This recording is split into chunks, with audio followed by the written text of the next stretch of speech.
E olá, alunos! Sejam bem-vindos para mais uma aula de arte aqui nesse canal maravilhoso. Eu sou a professora Denise, sejam todos bem-vindos.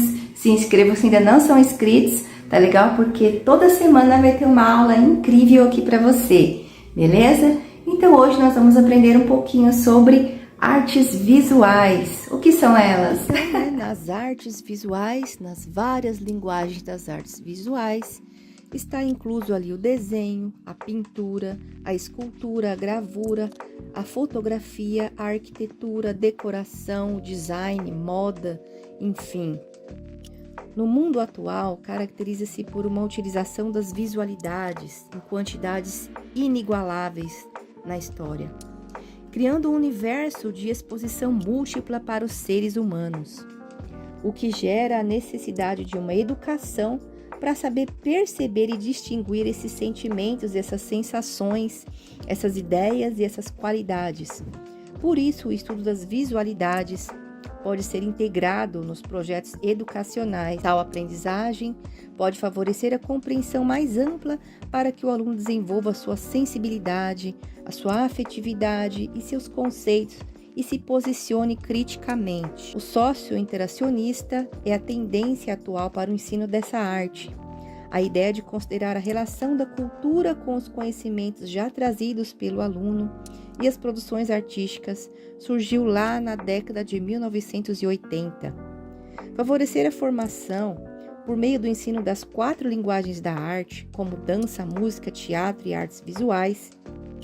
Nessa experiência, trazida de fora da escola para dentro da escola, são consideradas importantes. Já o professor deve fazer a intermediação entre eles. O ensino da arte é baseado nos 3 eixos: a produção artística, o fazer artístico, a mão na massa, a apreciação, que é a interpretação dessa obra, e a reflexão, que é a contextualização. Quando uma obra artística ela procura representar o mundo físico da maneira como nós vemos, como nós enxergamos o mundo, dizemos que é uma arte figurativa.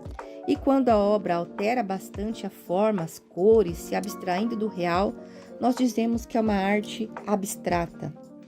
Pode-se dizer que a imagem é algo utilizado para representar uma outra coisa na sua ausência. Há cerca de 5.000 anos atrás, 2 civilizações desenvolveram-se, no Oriente Médio, a Mesopotâmia e o Egito. A arte representada por esses povos esteve sempre ligada às suas crenças religiosas, aos seus valores e à sua sobrevivência. Já os gregos foram os primeiros a estudar as proporções do corpo humano. A Grécia é tão antiga quanto o Egito e a Mesopotâmia, mas a sua arte se consolidou mais tarde, a partir de 700 a.C., onde os gregos foram dominados pelos romanos, que também incorporaram na sua cultura, espalhando pelo mundo durante o Império Romano. A cultura greco-romana é considerada clássica por causa da sua busca permanente de perfeição. A arte é uma área do conhecimento que reúne conceitos e informações específicas. O impressionismo é um tipo de movimento artístico que surge de um grupo de artistas fora das escolas de artes. O pintor impressionista transporta para a tela a sua impressão daquilo que está vendo, com os efeitos de luz e sombra sobre o objeto ou cena que está observando no instante em que ele está pintando, no instante que a luz está daquele jeito. Artistas como Claude Monet inovaram a arte moderna. Renoir e Monet pintaram a mesma cena ao mesmo tempo, porém cada um retratou a sua impressão do que viu. Monet ainda dizia: esqueça o que tem diante dos seus olhos, uma árvore ou uma casa ou um campo. Pense apenas simplesmente. Tem um quadradinho azul, um retângulo rosa, uma faixa amarela, e pinte tudo como lhe parece ser. O conhecimento interfere na maneira como você se veste, como você corta seu cabelo. A moda está ligada ao conceito da arte, a música, tudo.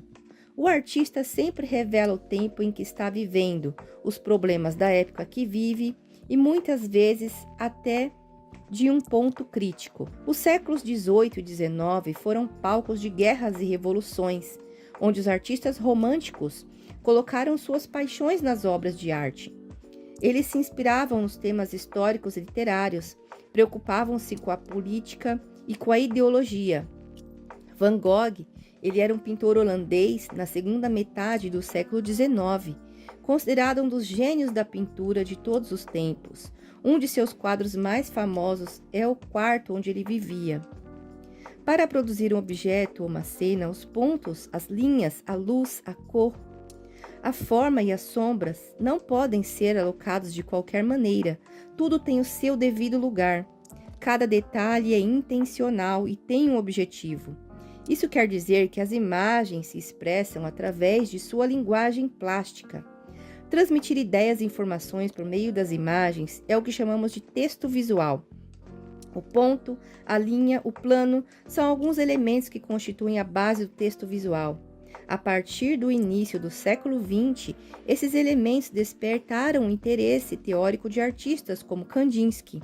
E na teoria desenvolvida por ele, o ponto, por exemplo, ele pode sugerir ideia de imobilidade, de calma, de permanência, de isolamento. Mais agitado, menos agitado, dependendo da posição, da direção.